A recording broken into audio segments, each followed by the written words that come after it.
Did you realize that the amount we spend on our food bill throughout our lifetime, just eating, far outweighs any money we could spend on any fancy holiday or a fancy car? So it is one of our biggest expenses, our grocery bill. And in today's video, I'm going to tell you 10 unique ideas to slash your grocery expenses. Hi and welcome to my channel. If you're new to my channel, if you do not know me, my name is Gina. I'm a physiotherapist. I work in our lovely NHS. I'm also a certified financial coach, and I love talking about saving and investing money for people like me living in the UK. So let's get straight to it. 10 unique ideas to cut back on your grocery spending. Number 1 is avoid multiple store trips. So just a little story from earlier today. I went to buy a bag of compost and I came out of the shop with 37 pounds of shopping. And I'm sure many of you can relate to this. You go to purchase 1 or 2 different items and you come away with about 4 or 5 different items that you had no plans on buying. So the way to avoid this is to avoid multiple trips to the shops. And how you can do that is by meal planning. So make a food list for the day, for the week, and plan your meals ahead so you know exactly what you need, and to avoid multiple trips to the shop, and maybe have a shopping list as well so you know what exactly you need. If you'd like to know how I meal plan in my house, let me know in the comments below and I'll do a video on that. Second way to reduce your shopping is shop in multiple different shops. So all of us know there's Aldi and Lidl, which are sort of discounted stores, but there is discounts and offers to be had across all shops because all the shops are now trying to compete with Aldi and Lidl. So there's discounts to be found across all the other supermarkets. So it's good to shop across 1 or 2 shops, or maybe even 3, but beyond that it's coming at an expense of your time. So optimize, but don't over optimize. The third way is to use apps to get cashback on your shopping. So I personally use Snap My Eats, and in my next week's video I'll show you how exactly to use it. But there's other apps like Receipt Hog or Checkout Smart. So you do your grocery shopping, snap up the receipt, and you get a little bit of a reward for each week of shopping, each receipt that you hand in. So that is a way to get a little bit of cashback for money that you would have spent anyway. The fourth way is to use cashback credit cards. So I use a cashback credit card for all my purchases. So there's several that you can pick and choose from. There's the Amex Platinum credit card, or the Platinum Everyday credit card, which gives you about 0.5% or 1% cashback on your shopping. Also, if you shop in certain supermarkets, so example, if you shop mainly in Waitrose, or if you shop mainly in Sainsbury's, there's other cards that you can have that is specific to those stores that gives you an extra boosted cashback. So I'll just attach a little reward statement of my Amex credit card. So this is not even a 12-month. My 12-month period finishes in October. So just up to now, since last October, I've got over 110 pounds. So this is money that I would have spent anyway, and it's great to have a little extra cashback on it, isn't it?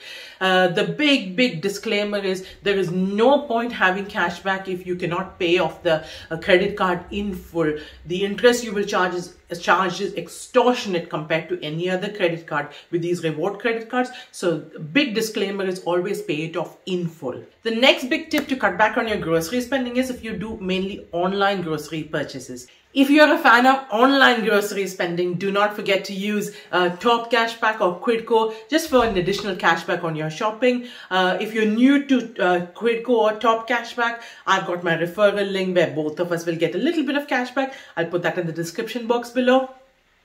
Also, if you're new to online grocery shopping, most big chain supermarkets have new customer discount codes. Just need to look at the internet to see if there's any discount codes. So if you attach that to the shopping basket, you get a discount straight away. And me and my husband both have applied as new customers at each time to get double discount. So that's a little extra trick. The next big way to cut back on your grocery spending is to use loyalty apps.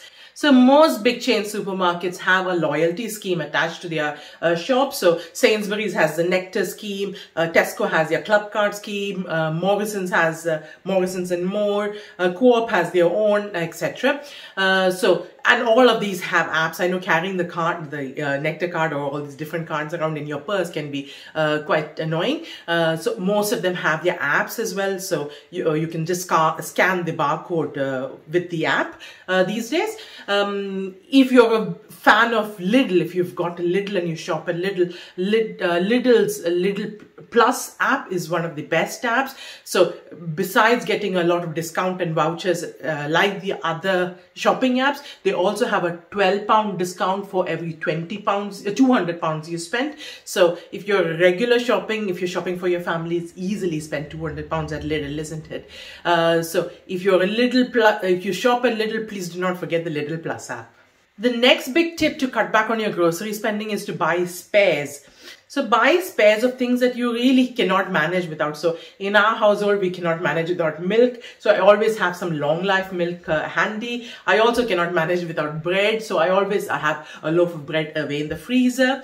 Also, because I'm Indian, I really cannot manage without onion, ginger, garlic, tomato, etc. So I always have a stash of frozen onions, frozen ginger, garlic, and always tinned tomatoes.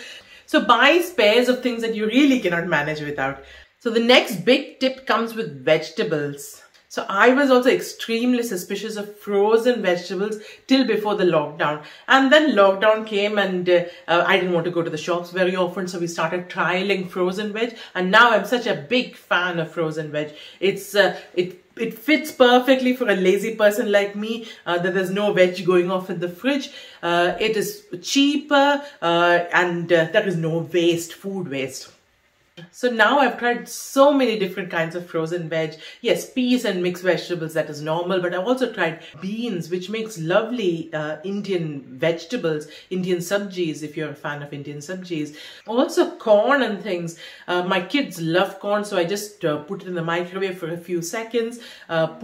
Just cover it with some butter, maybe a pinch of salt, and it's a yummy snack, or it goes alongside with their lunch, and they really enjoy that.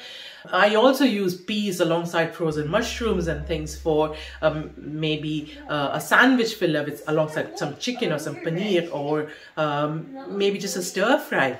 So these are the vegetables that I have tried up to now, and I can really recommend them. If you've tried something and you found something very nice, let me know as well. Also, tinned veg. I've not tried tinned veg. Do let me know your opinion on tinned veg. The next big tip to cut back on your grocery spending is to invest in a freezer.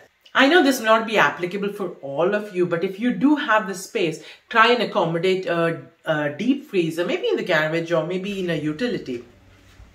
It is such a time saver because you can batch cook meals and freeze it, so it is a big time saver, but it also saves such a lot of money. Again, you can bring a lot of frozen veg, so that is a big thing. Also reduce to clear items, meat and fish and things that you sometimes have to say no to because you do not have space in the deep freezer. Also, you can bulk buy meat and fish and things when it's on sale and things, so that is a very good investment if you have a space for a freezer. The next big tip to cut back on your grocery spending is to look high or look low. So what I mean by that is supermarkets have placed things in aisles and along the aisles and in the aisles, the things that they want us to buy. So along the central aisle, you'll see rows and rows of offers, and also along the aisle, so maybe say the bread aisle, if you look at your eye level, that's where you see all the premium products. But if you look a little bit higher or a little bit lower than your eye level, that's where you spot often you spot the discounts. Let me know when you're in the supermarket next time and see if you can notice this. So a special bonus tip is to buy bulk. So a lot of you may be familiar with this, buying bigger pack of spices is cheaper than buying the little tubs of spices. Also, a 1 kg bag of rice is more expensive than this big 20 kilo bag of rice that you can buy from the Asian shops. So big bags of spices, big toilet rolls. So buy in bulk in general. I'm sure all of you watching will have at least one or two tips to share on ways to cut back on your grocery shopping. Let me know in the comment section below. I hope you liked this video. If you have, give me the thumbs up like button, and I'll see you on the next one. Stay safe.